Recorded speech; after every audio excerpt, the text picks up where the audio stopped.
What's up everybody? Welcome back to another episode of Great Duck Outdoors. Today, I'm going to be doing something a little different. I'm going to be making Venison Bourguignon with the doe that I shot last weekend.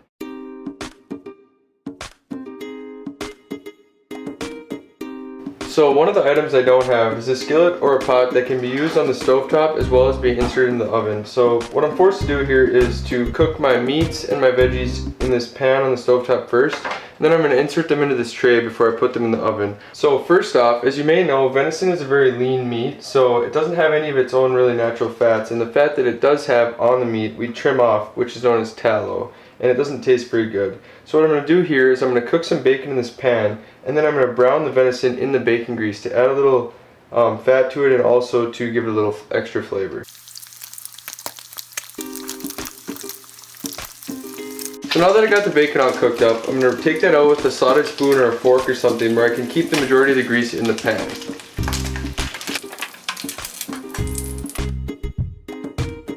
One important step is make sure that your meat is dry so that it browns evenly on all sides. So I'm going to do that with a paper towel right now. Now that I have a pan filled with bacon grease, I'm going to cut up a couple of the venison chunks into smaller bites just because I want to try a little bit of each, and then I'm going to brown all of my venison in the bacon grease. So once the venison is all brown, it's important to use the slotted spoon again to try to keep the bacon grease in the pan.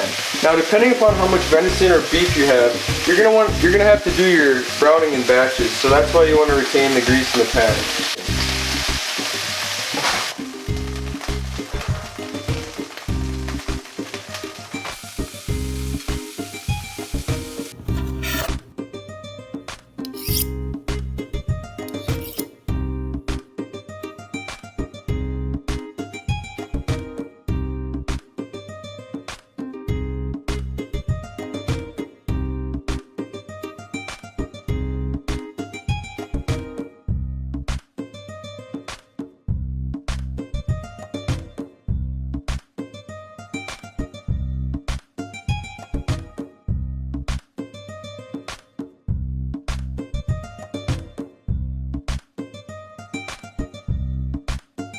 So one reason I decided to make this dish is because you can kind of customize it however you want. You can really add whatever meat or vegetables you want in it, and you can eat it a lot of different ways. You can put it on top of mashed potatoes and gravy, you can eat it as a stew, or in my case, I'm going to put it over a bed of egg noodles and then serve it up with a little asparagus. So there's a lot of different ways you can eat it, and also I was looking for a way to cook my venison from my doe other than the traditional sausage, brats, and steaks that I usually get out of the pieces. So I figured out that I'd try this recipe. This is my first time ever making it.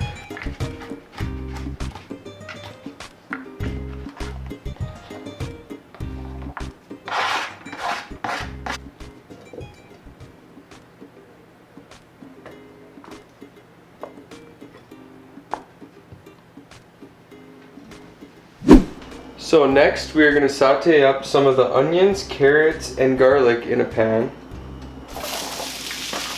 This is going to take about 3 to 5 minutes or until they are slightly brown.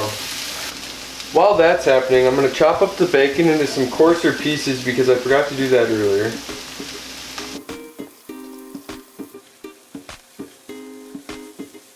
Once that's all browned up, we're going to add a little flour and some black pepper, and then we're going to continue to saute it for 2 to 3 more minutes.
So the food has been in the oven for almost about 2 hours now, so I'm just gonna start prepping my other side dishes. I'm gonna get the pasta ready to be cooked as well as the asparagus.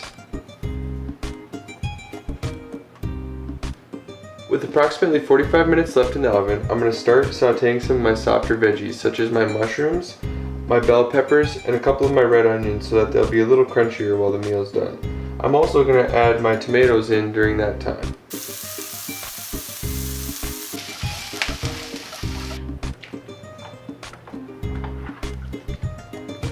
So now we currently have about 45 minutes left. During this time, I'm going to cook my pasta that I'm going to put as my bed for the stew, and then I'm going to put my asparagus in the oven with about 25 minutes left because that's typically about how long I choose to cook my asparagus.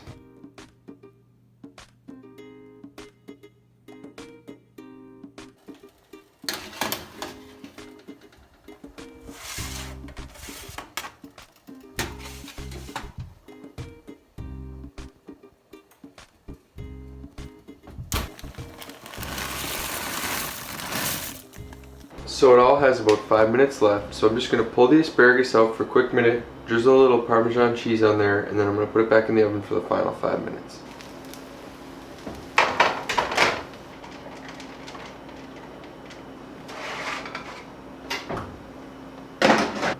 Look at that.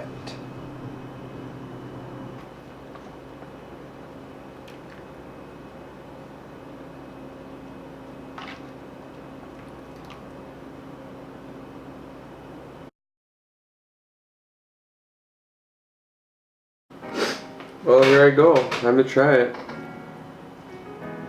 First, I think I'm gonna go straight for a piece of venison.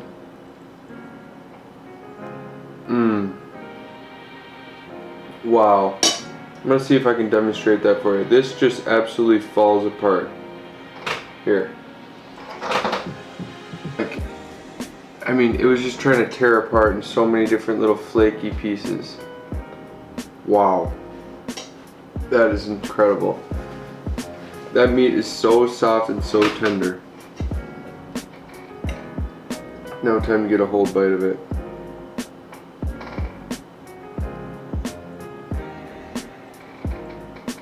The meat is incredible. The vegetables really soaked up a lot of the flavor. These carrots are a very good touch. As I said before, one of the reasons I really chose this meal is because you can kind of make it your own. Whatever personal preference you have for vegetables, meat, seasoning, anything, you can add into this. And really, this is the first time I've ever made it, and I'm beyond impressed. This is phenomenal.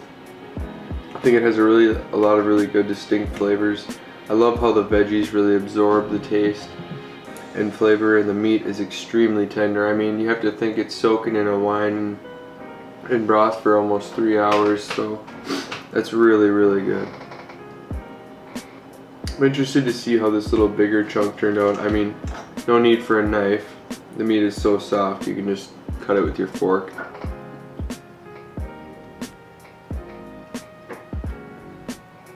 Wow, that might have been even more tender than the small piece. I would highly recommend trying this meal on your own. And yeah, you can put it on mashed potatoes, you could eat it as a stew, you saw how wet it was, and however you choose to eat it. If you guys like this video, give me a thumbs up, give me a like, shoot me a comment, let me know what you think. This is something new, I haven't tried it before. If you guys like these cooking videos, I can make some more of them. If you have any suggestions, leave them in the comments below. Let me know what you want to see me make, or if it wasn't really a thing, too long, whatever. Just give me some feedback, and thanks for watching another episode of Great Ike Outdoors. I'm going to finish eating this meal because I can't put my fork down, but I'll catch you next time. Get the net.